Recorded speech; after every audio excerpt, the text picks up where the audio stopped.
Estamos ao vivo. Olá, gente, tudo bom? Bom dia.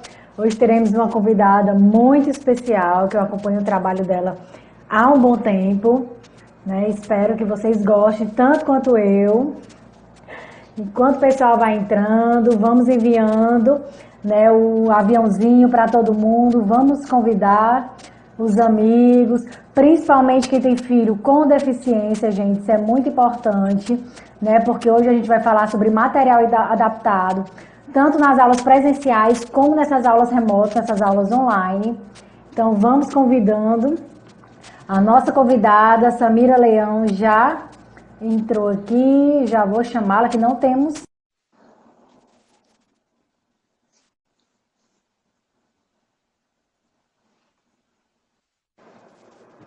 Bom dia, Bom dia, Samira, tudo bom? tudo ótimo e com você? Muito bem, está me ouvindo direitinho? Tô, tô ouvindo. Ok.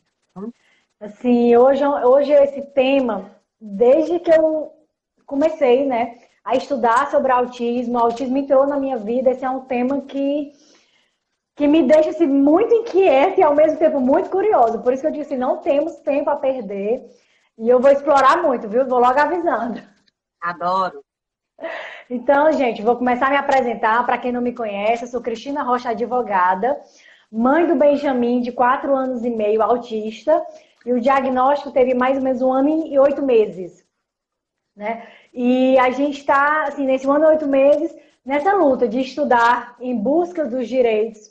Eu costumo dizer que mãe é um bicho que não aguenta ficar quieto.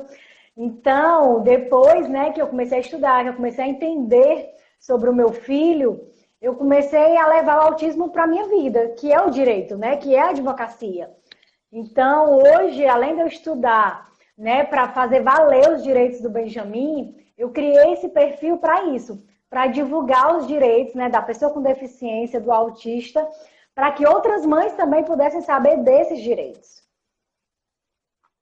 E eu queria, Samira, como é que você começasse a apressar. Gente, o currículo dela é enorme, mas eu queria que você começasse a se apresentar. Muito bom dia a todos. Sou Samira Leão, né? Apaixonada por inclusão, né? Sempre que alguém diz assim, resume teu currículo, então eu digo, eu sou apaixonada pela inclusão, né? Sou mediadora da inclusão, gosto muito de estudar, certo? Tenho uma paixão assim enorme, enorme pela inclusão, né? E luto pela inclusão. Às vezes a minha mãe até se irrita comigo, porque vou dar aqui um exemplo. Uma vez eu estava no supermercado e o carrinho, e a vaga de deficiente cheia de carrinho. E um idoso que estacionou na vaga de idoso pegou o carrinho dele e colocou lá junto com os outros. Aí eu fui e disse, senhor, o senhor está colocando o seu carrinho na vaga de deficiente, aí ele, mas tem outros. Aí eu disse, mas o senhor vai contribuir com o que é errado? Se fosse a sua vaga, o senhor ia gostar? Minha filha, vá-se embora, vá-se embora. Aí eu disse, vou, meu senhor, eu vou embora sim. E o senhor vai ficar aqui com a sua consciência pesada. Aí minha mãe começou a brigar comigo. Tu quer ajeitar o mundo e não sei o quê, não tá vendo que uma pessoa dessa não tem consciência e tal? Mas, gente, é porque a gente fica indignado. Porque tem algo errado, eu vou fazer também o que é errado. Aí eu vou E se a contribuir. gente não falar, a gente não conscientiza. Não, não, e eu não briguei, não falei nada, falei de boa. Só que, claro, como ele tá errado, ele se irrita, né? Então, assim, é algo que realmente está no meu sangue, eu amo falar sobre inclusão. E, assim, eu fico super contente, Cristina, de haver pessoas como você que lutam pelos filhos, tá? Infelizmente, nós temos muitos pais de crianças com deficiência, né? E você que conhece a lei, você sabe que o autismo tá, né? Foi incluído em deficiência, né? Então, assim, alguns pais ficam irritados quando a gente chama o autista, né, de pessoa com deficiência, por mais que a lei diga que tá?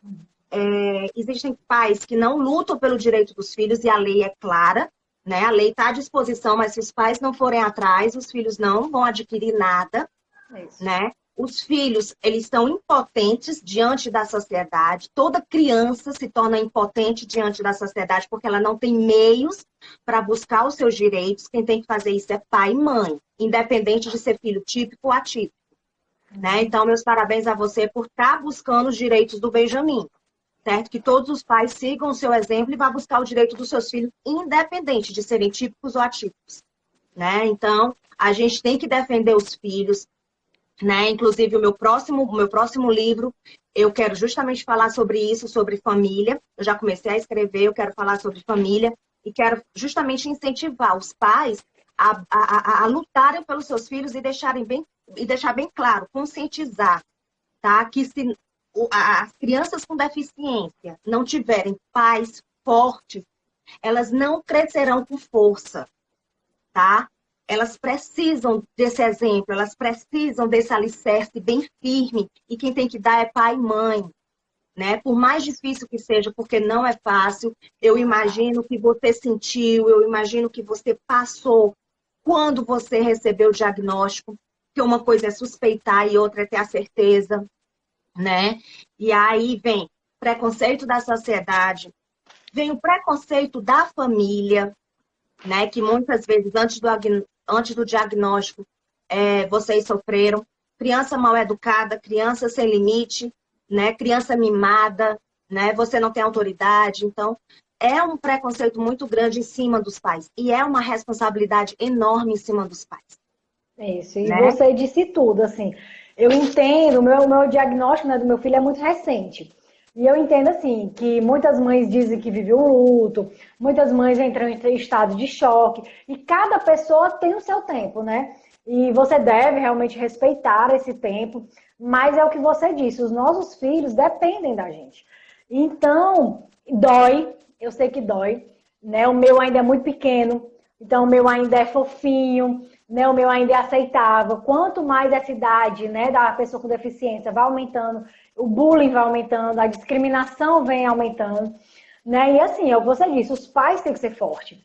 E o conhecimento, ele fortalece, porque a partir do momento que você tem conhecimento do direito do seu filho e você não aceita menos do que isso, né? Aí sim muda a diferença, porque muda a sua postura e, consequentemente, muda a postura do discriminador, digamos assim. Seja na área da educação, seja na área da saúde, seja em qualquer área do lazer. Não é fácil, gente. Eu sei que não é fácil. Hoje, no início, eu era só mãe. Apesar de eu ter 13 anos de advocacia, eu não advogava nessa área, né? Eu não tinha esse contato direto com pessoas com deficiência, não era uma coisa que fazia parte do meu mundo, né? E quando o diagnóstico do Benjamin, a minha vida mudou completamente, né? Então, eu era só mãe. A advogada, ela estava esquecida. Por quê? Porque eu não conseguia, né, raciocinar nem juntar ainda. Depois que passou o choque, que eu comecei a entender, porque o meu choque não foi da deficiência, o meu choque foi do desconhecimento. Eu não sabia o que era. Eu nunca tinha ouvido falar sobre autismo. Eu nunca conheci uma pessoa, né, com autismo. Então, assim, eu não sabia o que era. Para mim, era um mundo novo. Então, depois que eu comecei a estudar, depois que eu comecei, né, a ele fazer o acompanhamento, as terapias, que eu fui entendendo, então aquele medo passou. E eu costumo dizer assim que o autismo nunca foi problema. O problema é o que vem junto com o autismo. É o preconceito, é a discriminação, como você disse, dentro da família. É uma briga por uma vaga escolar todo ano, né, que todas as mães têm nesse início de ano letivo.